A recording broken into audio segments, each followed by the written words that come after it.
السلام علیکم۔ اسلام ایک مکمل ضابطہ حیات ہے جس میں زندگی کے ہر پہلو سے متعلق رہنمائی موجود ہے، اور ہمارے پیارے نبی صلی اللہ علیہ وسلم نے آج سے 1400 سال قبل جو سنت اختیار کی تھی اور ان پر عمل پیرا ہونے کا حکم دیا تھا، آج سائنس بھی ان احکامات کو درست تسلیم کر رہی ہے۔ نبی کریم صلی اللہ علیہ وسلم کے احکامات اور سنت سے یہ بات ثابت ہے کہ سونے سے قبل اپنے بستر کو 3 بار جھاڑ لینا چاہیے۔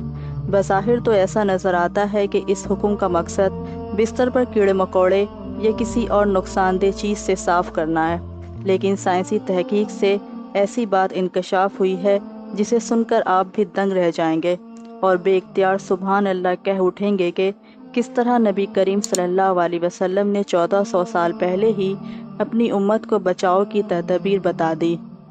سائنس کے مطابق انسانی جسم میں میٹابولزم کا عمل 24 گھنٹے جاری رہتا ہے، جس کے باعث ہر پل سینکڑوں نئے سیل بنتے اور پرانے ٹوٹتے ہیں۔ حیران کن بات یہ ہے کہ سونے کے دوران جسم میں ٹوٹنے والے سیل بستر پر ہی گر جاتے ہیں، جو انتہائی چھوٹے ہونے کے سبب نظر نہیں آتے۔ اگر بستر کو جھاڑے بغیر اس پر سونے کے لیے لیٹ جائیں تو یہ مردہ سیل جسم میں داخل ہو کر کئی مہلک بیماریوں کا سبب بنتے ہیں، اور سائنس نے بھی یہ بات ثابت کیا ہے کہ ان مردہ سیلوں کو صاف کرنے کے لیے بستر کو کم از کم 3 بار جھاڑنا لازمی ہوتا ہے، اور ایسا کرنے سے خطرہ ٹل جاتا ہے۔ اگر آپ کو یہ ویڈیو پسند آئی ہو تو اسے لائک کریں، شیئر کریں اور اس چینل کو سبسکرائب کریں، اور کمنٹ میں اپنی رائے ضرور دیں۔